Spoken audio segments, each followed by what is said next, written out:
हाथ कांपने लगे। स्टूडियो की दीवारें उसे अचानक तंग और भारी लगने लगी। ठंडी हवा का झोंका कमरे में फैला और रमेश को लगा कि मानो कोई अदृश्य ताकत उसके आसपास मंडरा रही हो।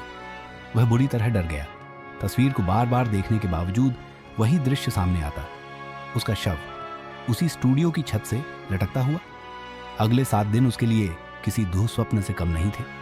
उसने लोगों को बताने की कोशिश की, लेकिन हर कोई उसे पागल समझने लगा। कुछ ने कहा, यह सब तेरी थकान और वहम है, पर रमेश जानता था कि यह वहम नहीं है। 7वें दिन कस्बे में हड़कंप मच गया। सुबह जब लोग बाजार पहुंचे तो देखा कि रिफ्लेक्शंस स्टूडियो का दरवाजा अंदर से बंद है।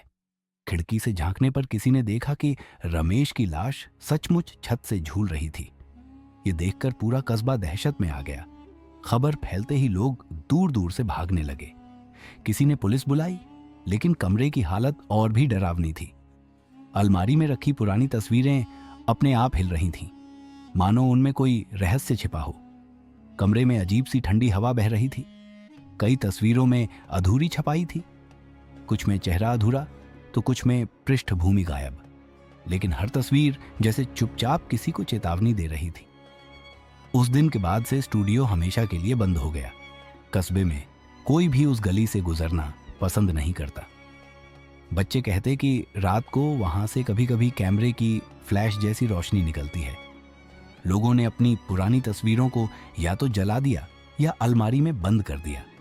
लेकिन अजीब बात यह थी कि जो तस्वीरें बच गईं, उनमें आज भी परछाई कभी कभी दिखाई देती थी। जब कोई ध्यान से देखने की कोशिश करता तो चेहरा अचानक गायब हो जाता, मानो वह केवल उन्हीं को दिखाई दे जिनकी किस्मत में मौत लिखी हो। समय बीतने के साथ रिफ्लेक्शंस स्टूडियो की कहानी एक लोक कथा बन गई। बच्चों को डराने के लिए बड़े लोग कहते, अगर तुम उस गली में गए तो तस्वीर में अपनी मौत देख लोगे। और रात में तो लोग उस गली के पास तक नहीं फटकते। कस्बे में आज भी सबसे रहस्यमयी वस्तु रमेश की अंतिम तस्वीर मानी जाती है, जिसमें उसका शव छत से झूल रहा था। कहते हैं उस तस्वीर को कोई मिटा नहीं पाया। उसने जो सच दिखाया वह हमेशा के लिए अमर हो गया। ये कहानी केवल डर और दहशत की नहीं थी, बल्कि एक चेतावनी भी थी। लोगों ने समझा कि जो कुछ हमारी आंखों के सामने दिखाई देता है वह हमेशा साधारण दृश्य नहीं होता।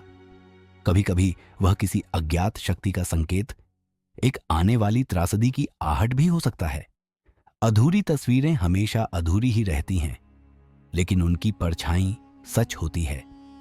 यही बात लोग आज भी कस्बे की गलियों में कहते हैं, और शायद यही उस स्टूडियो का सबसे बड़ा रहस्य है।